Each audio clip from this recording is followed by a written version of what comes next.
Hello Rimjim, hello Samya.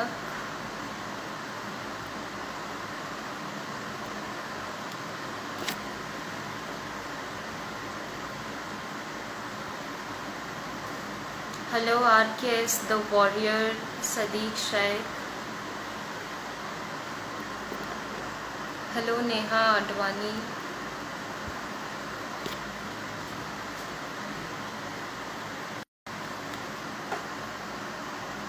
Hello host can edit.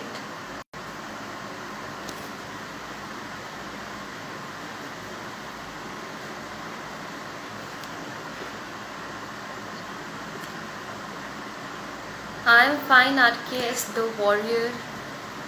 How are you doing? And how are y'all doing actually?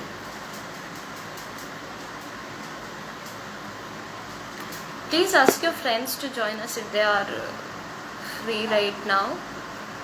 We are going to have a very amazing session today.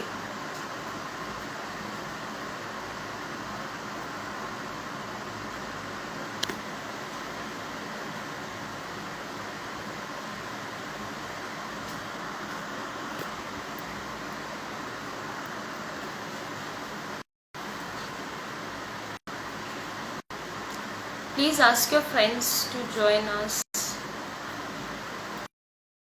Join live session.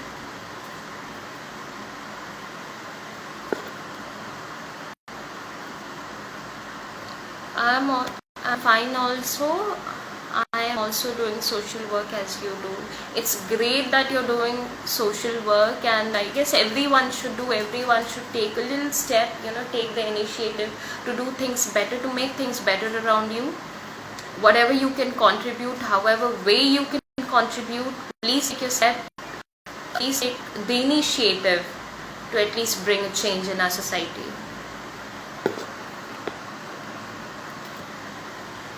Is there anyone else other than RKS the warrior who does social work?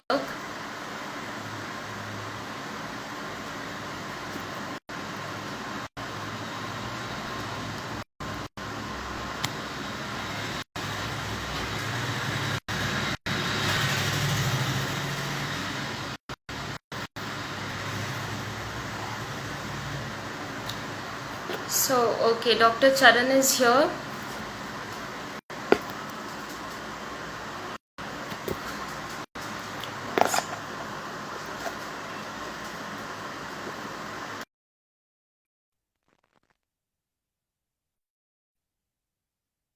Sure. So, Dr. Charan will join us in 2 minutes, and until then, let me brief you about the session. So, we are the ones who talk about the less talk topic. So, in order to talk about the things that we don't generally do, in order to start talking about stuff like mental health, we have another session about mental health, and this is about men's mental health. Since it's men's mental health month, we are celebrating men's mental health, and today we'll talk about it. And we have Dr. Chanan with us today as a guest speaker. So let us talk about the stigma associated with it. What can be done? What shouldn't be done? How can you reach out to help? How can you talk about it?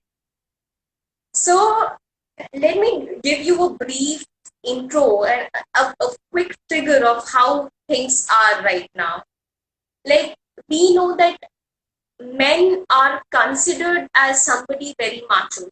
We have this image of a macho man. Masculinity is something which is parallel, which is equivalent to men. And when we find men breaking down, when we see them being emotional, we mock them. We often do that. And that is what the issue is. That is the root cause of all the issues. Let me just add Dr. Charan here. 1 second.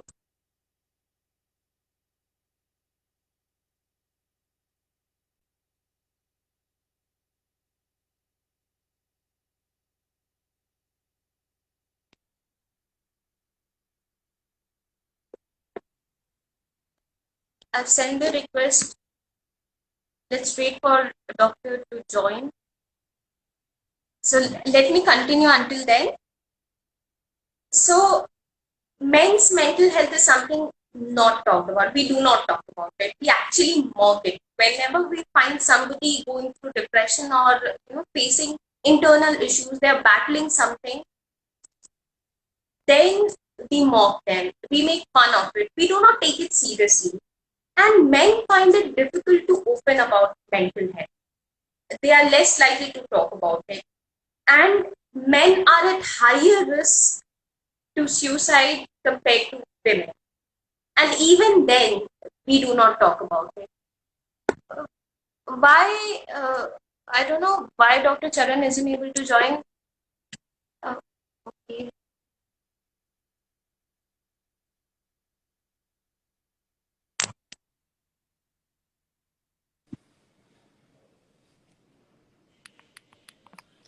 Hello, good evening, Dr. Charan. Hi, good evening. Thank you for sparing your time and giving us your valuable time, actually.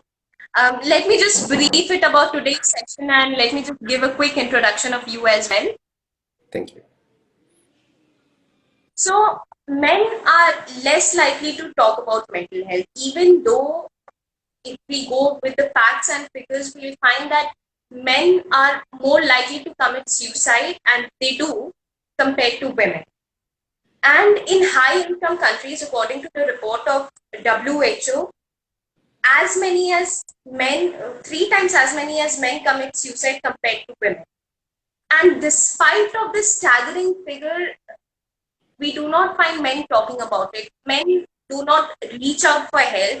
Men do not go to a psychiatrist, or men do not talk about mental health. Men do not talk about their sufferings, whatever they go through, what about their internal battles. They do not express that. They do not express those emotions. They do not express and speak up about what they are going through, about their mental trauma, mental illness. And that is what the problem is. The root cause of the problem is that we do not talk about it. So keeping that in mind, we have Dr. Charan with us, our guest speaker. And let me give a quick introduction of Dr. Charan. Dr. Charan is a neuropsychiatrist, and he's an MBBS and MD in consultant neuropsychiatry.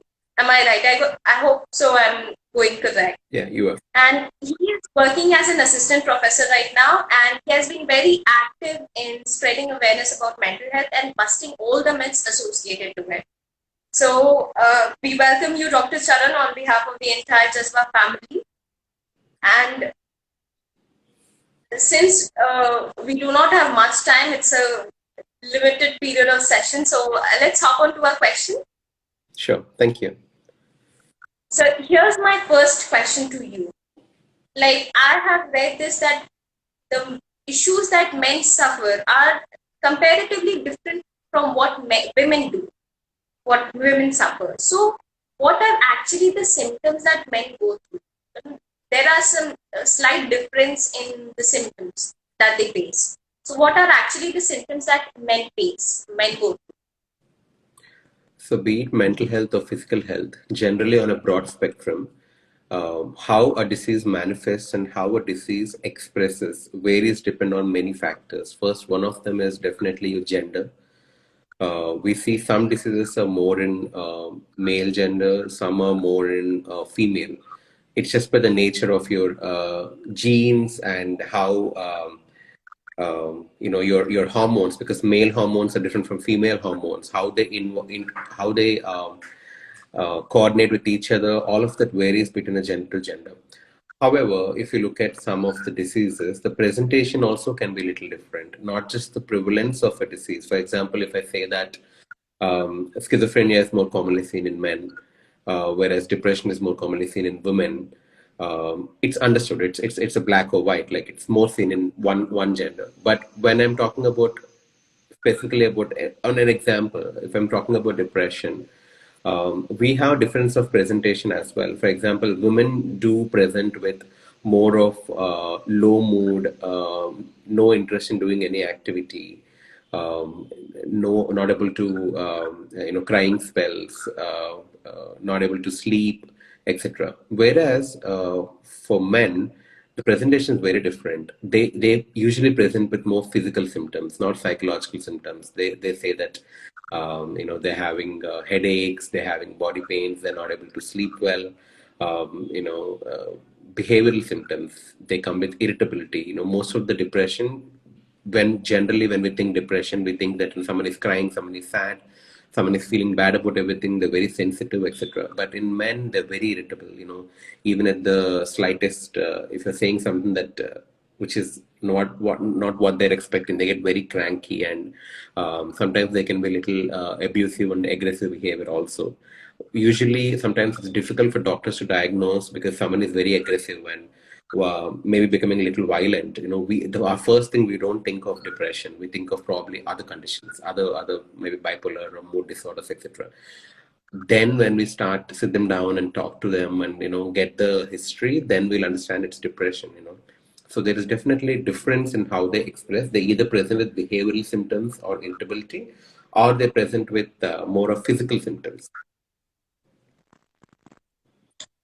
Okay, so my next question to you is, why do you think, like, why do you think men hide their depression or hide what they go through, their anxiety and depression or their emotions? They tend to hide it. They tend to conceal it in any manner, maybe in a form of aggression or frustration, or maybe physical or verbal violence. Could be anything. So, why do you think they find it difficult to express about it, and why do you think they hide it actually? I think not just men. I think a lot of us hide our mental about our mental health. A lot of us don't talk about our mental health, or it's not about talking. A lot of us don't even go and see a doctor. We try to do other ways of dealing with it, which is okay. When it's in mild stages. For example, you know, generally societal pressure, and even if you look at how our culture is, not just our culture, like general culture about how a man is looked at or how a woman is looked at. Man is somewhere looked at as a stronger species in terms of the emotional sensitivity also should be very high. The tolerance for emotions also should be very high for man. As simple thing as, I'm sure all of us have heard this, ladke rote nahi, everybody keeps telling, men don't cry, or if somebody's crying, I remember if I cried at something, my friends or probably my parents would say like, man up, you're a boy, why are you crying? It's such a common thing that is ingrained into everybody's head, and we grow up thinking that, oh, it's very abnormal, it's not masculine to cry or to talk about how you're feeling. Even if you look at male friendships that we form with other males, for example, like I have a lot of guy friends and a lot of girl friends, and with guy friends is what I'll be talking about very light topics, not about my emotions, nothing of that sort. It's mostly about a sport or the quintessential guys talk. But I have girls as friends. With them, I tend to get in touch with my emotional side. Most of us we pick like that because we know that other you can't talk about these things to a guy friend. The society has built it so much in our head. That's the reason. I think there is no other reason. Um, if I think we have to start changing with little things like it's okay to cry, man, woman, whatever. It's okay to cry because if you don't cry, how do you let out your emotion? Sometimes it pents up in your head and it gets very frustrating and you suddenly explode in terms of a violent reaction or something like that. It's called catastrophic reaction. So it's always good to talk to people. So that culture needs to be started. You shouldn't be only talking to your girlfriend about your family problems or whatever. You should also talk to your guy friends. You should get in touch with your emotional side. That is extremely important. So I think people don't find it on a shortcut. People don't find it masculine enough to talk about their mental health. They think not even mental health, physical health also. If I'm having headaches, I know that a lot of people are like, hey, come on, like, be a man, like, what's the headache, just take a paracetamol. Why do you want to go get a scan? Why are you being a girl? We have heard, I mean, not anyone told me, but I'm sure we have heard a lot of people say that, oh, he's very sensitive. Like, there are days like when I know like my cousin complains that I'm having a lot of body pains. Immediately his parents would tell him that he should have become a girl. Why is he born as a guy? Why is he very sensitive? He can't tolerate pain, be it physical pain, emotional, but he can't tolerate. So that immediately shuts yourself. So you won't even express physical symptoms. He won't even tell you have back pain. You will just deal with it or not deal with it. Another thing I would like to ask you, since you narrated what you went through as well, what you've been hearing as well, and what people around you are, what they speak, and the similar approach of people regarding men's emotions and how whether they should express or not, how they should behave. Uh, in addition to this, I would like to ask you that do you think that these issues are very much deep rooted among men themselves, and they are the ones who are actually helping it to thrive, like to not express emotions, to ask their fellow men to man up, ask their fellow men to to not be sensitive, to be masculine enough. Do you think that men are deep rooting, and they are one of the grave reasons behind this stereotypical approach? I think I wouldn't like put a finger on men or women. I think generally as society, that's how at least I think it is ingrained. Even if you look at talking to girls about your emotional side, because I see patients day in and day out, like husband is talking about something and wife will be telling me that he's just too sensitive, doctor. He's getting affected at everything. I feel like, he's PMSing more than me. These kind of, comments. I'm sure like wife doesn't mean any ill for the husband. She loves him and all of that. But I think even in a girl's mind, it is so ingrained that, men are supposed to be a certain way. Men are supposed to deal with emotions a certain way. They feel it very weird. Like when men, for example, let's just say you are the wife and you're seeing your husband talking to his guy friend about, he's feeling low, etc. You would feel it immediately. You'll be like, oh, why is it being weird? It's very commonly seen. We don't know it, but I'm sure subconsciously you do it, I do it. Uh, all of us do it at different levels, at different grades. Maybe I don't do it as much as a layperson would do because I am a doctor. Like I know how men also has female hormones in them. Men also have estrogen and progesterone. Maybe not as much as obviously women, but definitely. So that kind of sensitivity is very normal. So I think not just men. I think generally men, women, the society stigmatizes it. So we are conditioned to term it as something which is not normal, which is something that shouldn't be talked about. And if we find men, our fellow men, be it our brother, father, or our fellow friends, whenever we see them breaking down, whenever we see them speaking about something which is considered emotional, which is associated to emotions, we find that they are becoming weak, or it's hard to accept that being a man, they are behaving in a certain manner. So you briefly explained the stigma associated with it, and what is we face every day, what we face every day and how it's prevalent in our society. And here's my another question to you, which is how, according to you, we can change. Since you said that we need to bring the change. So how can we change the stereotypical idea, the stereotypical approach, where asking for help is considered as becoming weak? I think we certainly can't change how diseases manifest in people because that's something to do with your brain and your genes and your hormones. That's something that you can't really change. But seeking help is something that you can definitely change. I think things like when especially talk about mental health, not physical health, but especially talk about mental health. I think about seeking help, I think it's normalizing is very important in terms of you don't have to come and see a doctor, you don't have to come and see a counselor. Even before that, we all have a support system. Our primary support system is never a psychiatrist or a neurologist or a psychologist. It's always your family, your friends or your spouse. Marriage is a very good buffer for less having less psychiatric problems, because in marriage is that one relationship where you establish bond with your opposite species or same species or whatever, and you express your emotional side, which you don't show it to your girlfriends also, because you tend to become a child in front of your wife. You tend to express what you feel. So I think develop a strong sense of support system in your community first. That's the most important thing. And secondly, gender equality is important.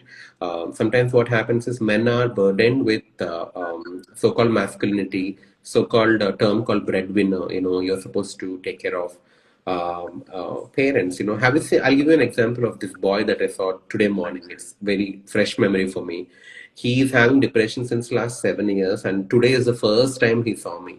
I asked him, but 7 years, like, why are you seeing me now? What happened for 7 years? He said that his father died when he was quite young, so he's made to grow up very quick. I asked him, "Are you the only child?" That's a natural question for me because I'm a very um, like I believe in gender equality. So I asked about, "Are you the only child? Why are you made to grow up very quick?" He said that I have a sister, but I'm the only son. Why is it like that? I mean, sister is a completely capable woman. She also can grow up a little bit. I'm sure she wants to, but parents will be like, they'll put all the single parent will put all the responsibility on the buyer of the house. He's supposed to be taking care. So he also had to, they couldn't afford education for both, so they asked her sister to drop out of education, take care of the household chores, and he started studying. So he has that pressure that my sister also dropped out of the college, and I'm having to study for her also. Like, so he has to excel. He can't have the fun that the usual college going kids would have. He's always having this pressure that, no, I have to do well, my father is not there. 19 or 20-year-old boy having to go through this much of stress, having a capable mother, a capable sister. Why? I just don't see a point. He's at a point where he's depressed. He's not able to work. He's being removed from multiple companies, etc. So because he lost his job, he decided to see a doctor. Till then, he didn't think it's needed for him to see a doctor. Do you see what kind of pressure that society has put on this young 19-year-old boy at the loss of father? It's not like he lost entire family in an accident. That's a different situation. His mother's alive, his sister's alive, two capable women, but he is made to grow up very quick by the society. That's sad. That has to change.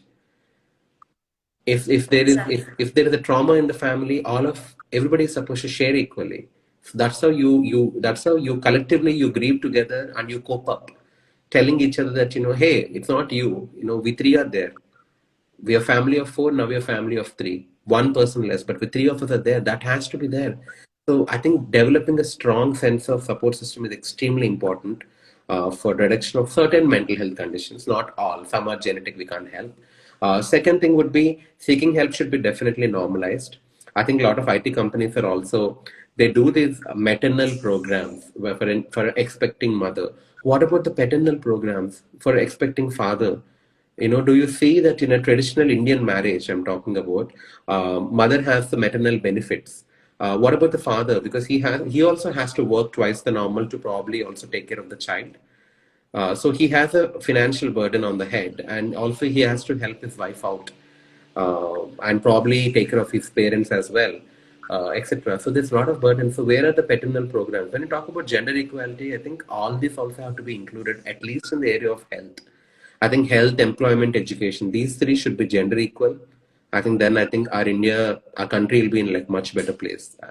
I'm speaking like a, a philosopher a little bit, not as a doctor, but No, I no, think these are my definitely. general You views. actually pointed out the problem, where it is, where it lies. Like you told about the household thing, the kid and what he faced, and about everything, like why he is being forced to become the bread earner of the family. And I guess it's prevalent in every household. Like wherever you see, if there is not a if father is not there, and now the family has to cope up with anyhow, even though the child is young, even though the child is not capable of handling all the problems and issues, all the financial issues of the family, even then he's burdened with it. and he gets constantly told that you are supposed to do this. You are the bread earner of the family. Since you do not have a father now, you have to take up the charge. You have to man up. You have to take the responsibility of everything. Be it the responsibility of your mother, of your sister, of whoever there is in the family. And this pressure goes unheard. This pressure goes unnoticed. We do not talk about it. We do not talk about the whole trauma that the person goes through. And I guess that's the beginning of the depression period. That's where it starts from. And since we do not talk about it, we also keep them telling that even if you're going through something, you have to keep it inside yourself. That's your internal battle, and you have to keep it internal. You are not supposed to put it out in front of the society, in front of the family or anyone, and let them know that you are going through something. If you're doing that, means you're weak. And I guess it's the biggest issue. And the second thing is, like you said, maternal uh, mental health issues, and about the mothers, about them in your office, they talk about it and everything. And whereas about the parents, about the father, they do not go through any such workshops. They are not, their mental health is not talked about, and what they go through. And here lies another problem, that even though we talk about gender equality, even though we talk about higher pay and equal pay and everything, there are still issues that we do not know. Even once we do not face that, or we come across it, we do not know that it exists. Like, I didn't know about it. Yeah. And this is how most of us are not aware of the issues that are still prevalent, and there is an urgent need to bridge that gap, the gap between the two genders in every phase, in every arena. So there's another question to you. Society tells men that it's simply not acceptable to have too many feelings, being vulnerable and being emotionally deep. How do you deal with this? Like, you're a man, you're a psychiatrist, and being a psychiatrist is an add-on to your gender. So, and you faced the same thing, since we live in the same society, we are in the same country, and the things that we go through is somewhere similar to one another. So, you must have gone through the same, you must have heard the same taunts, the same stuff that others heard. So, how do you deal with it, and what would you tell to your fellow men? Like, what advice would you give them? I think, like, for me personally, thank God, I'm blessed with a wonderful family in terms of all of us take responsibilities equally. I mean, somewhere, yes, I do have a little more responsibility than other people. It's which is okay. Um, we make up in the other areas, like they take care of other things of the household, etc. But otherwise, I think mostly, I think we work with gender equality. I think we are very progressive family like that. So for me it is okay. But my problem is more than being a man. I think being a psychiatrist is the problem. Because whenever I'm feeling low or if I'm angry, everybody tells me to conduct myself better. For example, if I'm irritable at somebody, which is okay, which is normal, that for me to be angry at somebody, they say that, hey, you are a psychiatrist. How can you lose your temper? So what people don't understand is being a psychiatrist is my profession. So it's something that I'm trained. I know the techniques to help people, uh, not even help, to treat diseases. If I had to put it out blunt, um, it doesn't make me a perfect, most idealistic Gautam Buddha. I'm a human at the end of the day. I have testosterone within me that obviously that might give me little aggression at things, or I can have terrible days. I can be very sensitive. So I think more than man, I think for me, being a psychiatrist, doesn't work when it's about my own mental health. People are like, oh, how can you be? You know all the tips. You talk to so many people. You give talks in these huge IT companies, and how can you feel depressed when you know everything? What people don't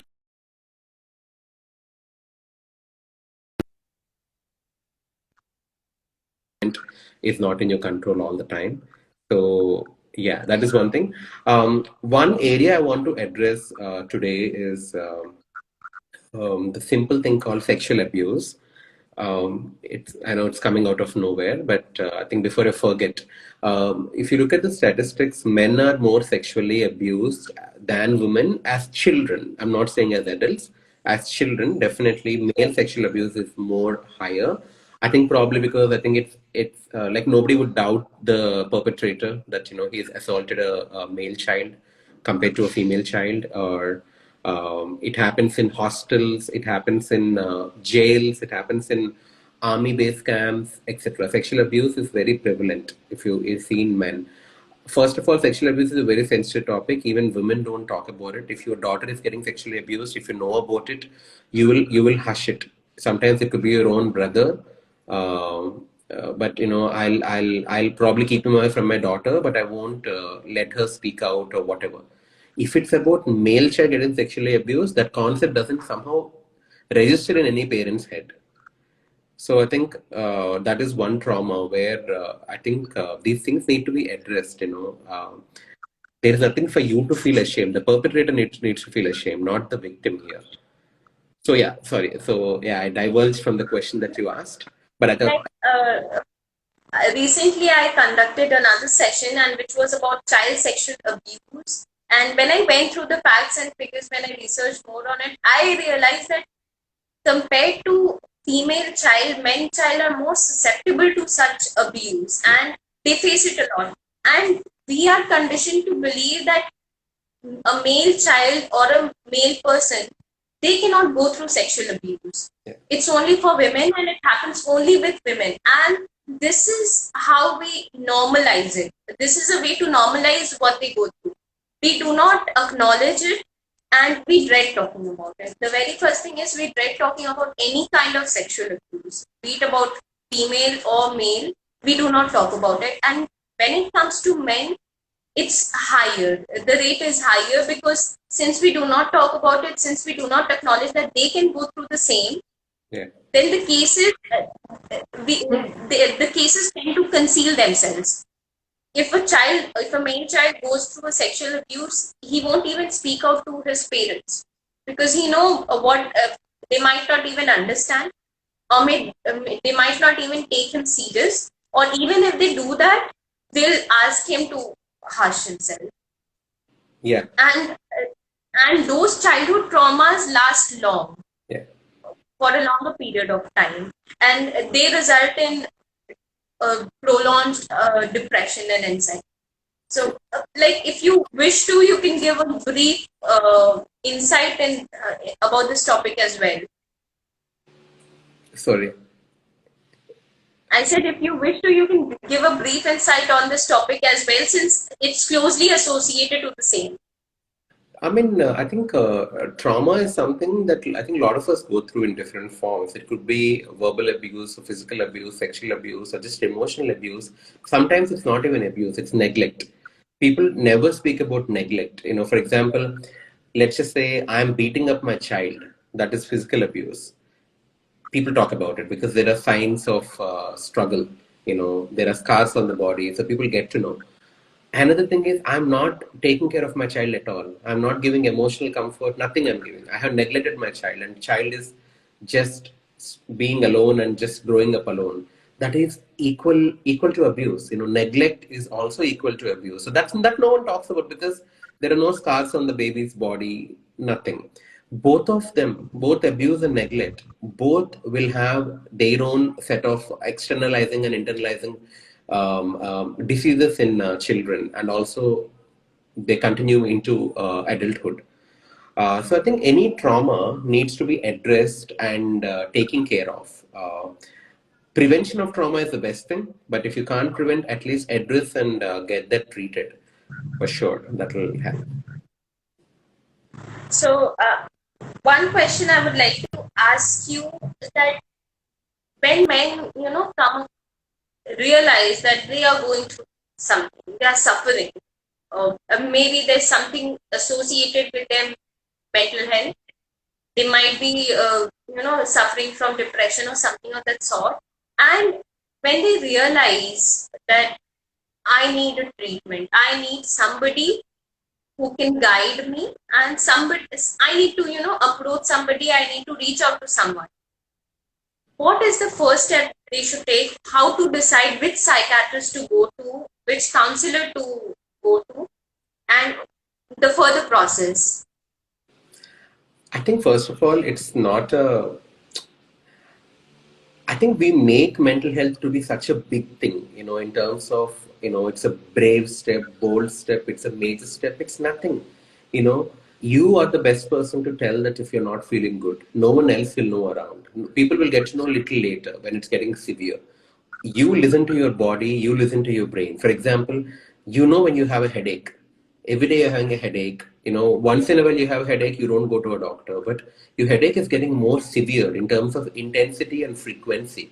That's when you immediately go and see a doctor. You just go to a hospital, or maybe, I don't know, check online and see which doctor is good, or talk to a couple of friends and find out which doctor is good. You will finally go. If you think the doctor is not good, you will see a second opinion, second doctor.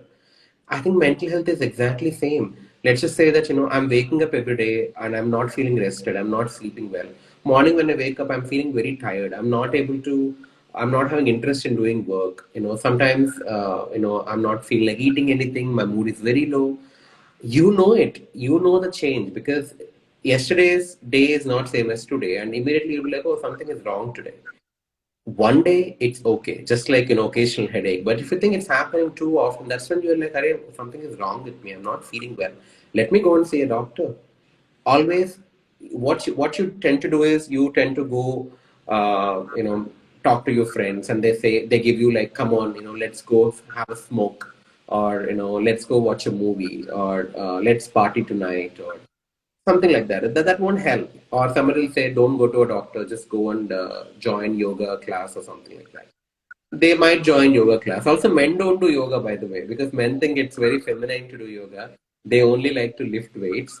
But for everybody out there, if you're going through anxiety, panic disorder, any kind of phobias, etc., yoga and meditation seems to be more effective, far more effective than lifting weights. So it's medically proven because I can't explain that. That takes a lot of time.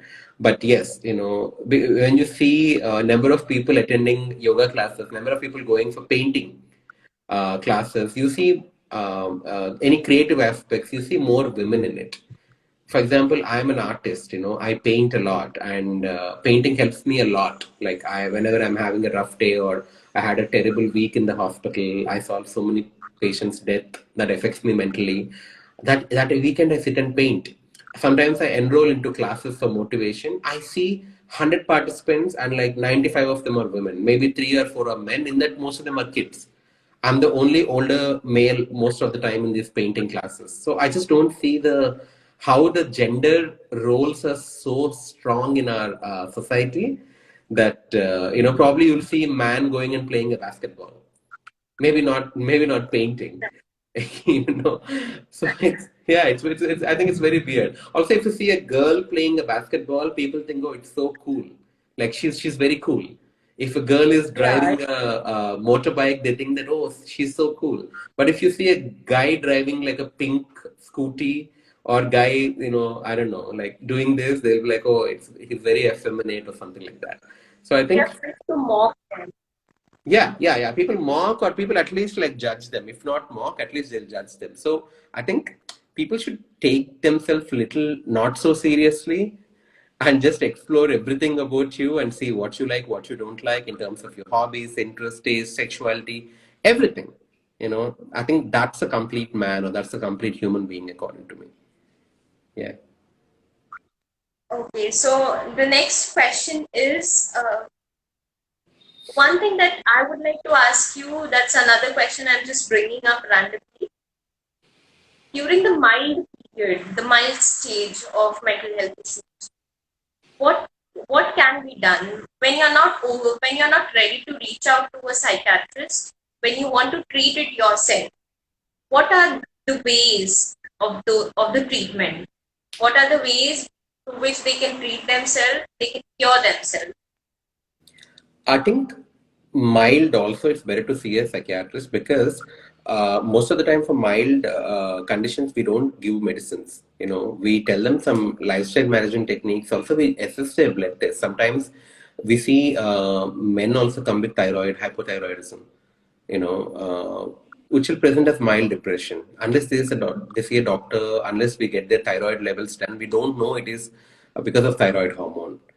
And most of the time, when I ask patients, get your thyroid levels, they're like, but doctor, like, guys don't have thyroid problems, no? So, people should understand every disease that is seen in women is seen in men and vice versa. Even breast carcinoma is seen in men. So, if you think you need to have breast to develop breast carcinoma, that's not true, right? Even breast carcinoma can occur in men. So don't think like, okay, oh, because I'm a man, I won't have thyroid disease. Because I'm a man, I won't have migraine headaches. No, it's not like that. Please always see a doctor. So we'll see if it's vitamin D is less, we'll give a vitamin D, etc. So we will replace what is abnormal in the body. Not every time we put medications unless required. Other than that, if once in a while you are not doing well, I think you don't have to see a doctor. What you could do is probably first thing is definitely make sure your sleep cycle is established well, because sleep is the reason why our mental health is intact. The day we deprive ourselves of sleep, consciously or voluntarily or involuntarily, that's when everything will go down. All health will break loose. So please make sure you're sleeping well. Exercise is very important because endorphins released by the exercise are what essentially we also try to give in medicines. A part of it, at least, is endorphin other than serotonin, etc. So exercise is very important. Having a hobby is important because some areas of depression which are understimulated in your brain will be stimulated only by a creative outlet. So when I ask most of the guys, what are your hobbies? I go to IT talks and I ask, what are the hobbies? Most of the girls say that they like to bake, they like to cook, they like to paint, they like to do pottery, they like to craft, like stitch, do embroidery on saris, etc. Whenever I ask men, like, what are your hobbies? They say, talking to friends, watching movies, listen to music. But these are passive things, you're not doing anything. Someone else has done it and you're just sitting and watching. So that kind of passive hobbies don't get you creative juices flowing. It's not going to do any good to you. So I think you also have to involve yourself into a hobby. That is important. So exercise, sleep well, and get a hobby, and develop a strong support system. Different people for different thing. I have a friend that I go and talk about my emotional things. I have a friend and I go and talk about very superficial things. It has no depth. I have a friend that I just only meet for playing a sport. I have a friend where I only go clubbing because I like to dance, because that friend dances well. So I have a support system where I can go for different things to different people. So people need to establish that. I think that is important. Yeah, I think these are the few basics that you can take care. And I think most of the triggers in a man's life for mental health problems are financial burden, or a loss of a loved one, or the general responsibility of taking care of parents, etc. I think all of that has to change. Share the burden so it doesn't look like a burden. At least the older generation we can't change. At least start from your generation and your next generation. Your kids also teach them. Don't teach your girl all the skills to get her married and send her off. Teach her equal life skills as a man, so both of them will be able to help you. I see these old parents coming to me when I ask them that, who brought you here? They're like, my son. But where is he? Can I talk to him? They're like, oh, he's left us and he's gone to his IT company. But when I say that, who will take you back? We'll have to wait in the hospital for the next 3 hours. Don't you have other kids? I have a daughter, but she's married. What is, but she's married? She's still your daughter. Does it make Exactly. sense? Like, Yeah. yeah, And if we see it, we see it in a family, and it's so normalized that the man of the family has to take, if anyone has to go somewhere, the man has to take the charge. yeah, He has to, carry his parents, or he has to do all the things, associated with external outside world. yeah. Whereas women are just, constrained to the house. Women They are are not, women are made to take care of their in-laws. What I feel yeah, is, I think you are once more they're married. responsible for your parents than your in-laws. I think if you change that system little bit and let the kids take care of the parents, and let the wife take care of her parents. And if you do that, it's a chain reaction. If you start change at one place, everything will change. If you change the dynamics of the family, Indian middle class or whatever of family, I think a lot of things will change. A lot of things will be better. Physical health, emotional health, mental health, everything will change for good, I feel. I guess if we start, sharing equal work, if we start sharing equal responsibilities, it won't be a burden for any one gender, it won't be a burden for any one person, and that will reduce the possibility of suffering from any mental illness. Can I So, can I give you an example? Very yeah, common, sure. because I work in an urban setup. I work from Hyderabad. I work in a multi-specialty hospital, a very popular multi-specialty hospital. So what happens is I get to see a lot of IT based patients because my hospital is located in the IT area. So what happens in this couple usually when I see them are uh, women is depressed because she's sitting at home. She has no one to talk to. She's probably moved from a rural area or semi-rural area or from some other state to Hyderabad after marriage. And culture is very new for her. She doesn't have friends here. So she's alone. So she's very depressed. I see man very depressed because he's burdened. He has to take care of the EMIs and all things, provide for his wife, provide for himself, also probably take care of his parents, etc. When I ask the wife, why don't you, what did you study? They say that, they're graduated. Some of them are post-graduated. Then when I ask them, why don't you go and work? At least do a part-time job. So you'll have some salary and you'll have a circle of your own. You'll feel good. You don't have to wait for your husband to come home. What about that? She says that, no, my husband and my in-laws like me to stay at home. When I ask the husband, why are you having to work this hard when you have a partner who is independent, like she's educated? Why are you doing this? If you change the dynamic a little bit, can you see both of their mental health gets better? Like she'll also work, she'll feel better. He'll work little lesser, so he'll also feel better. Why not that? That's a simple solution. I guess it's like if we do one thing, it will surely affect and better the other one. Yeah. If your spouse, if you're married and you have a spouse, if the woman is working, there will be less of financial pressure, financial load. You'll be more, done from. You won't be that burden. The male person won't be. The husband won't be that burden. Whereas for the woman, she'll get somebody to talk to, somebody to engage with. She'll get the overview of what's the environment outside the Yeah. house, and that will help both of them. And the only thing is that you need to take that initiative. You need to start, even if nobody in your family did that. Even if your mother never worked, but you need to let your wife do that.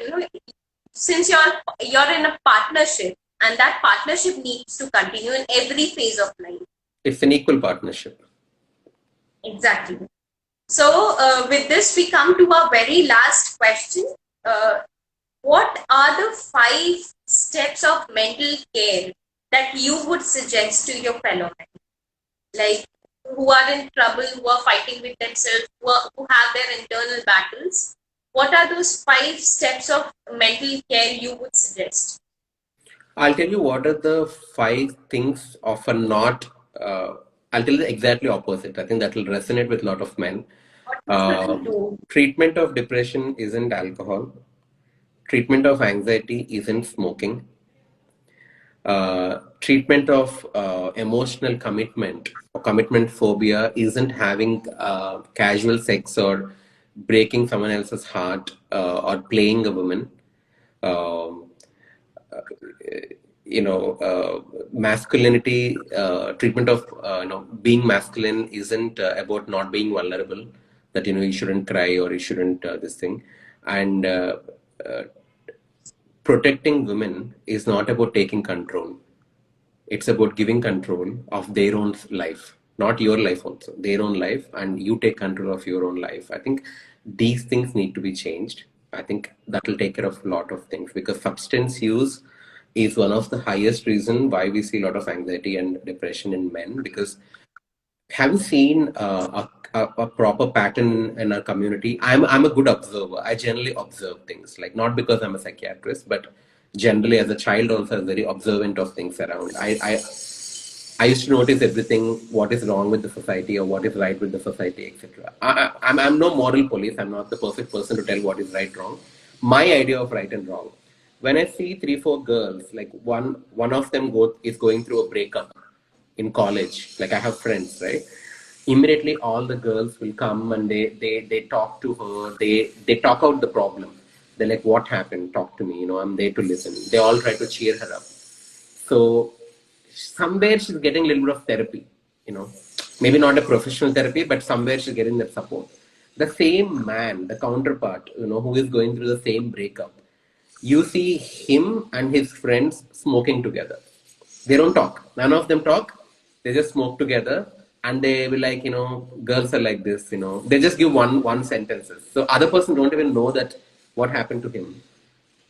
So I think the support system, you always have a healthy support system and unhealthy support system. So I think you have to choose to be a healthy in a healthy support system, healthy friendship, healthy relationship, healthy marriage, healthy partnership. Generally, I think that is important. That will change a lot of things. You very well put it. Like, what are the things that shouldn't be done? And I guess these are the grave problems, grave issues that need to be addressed.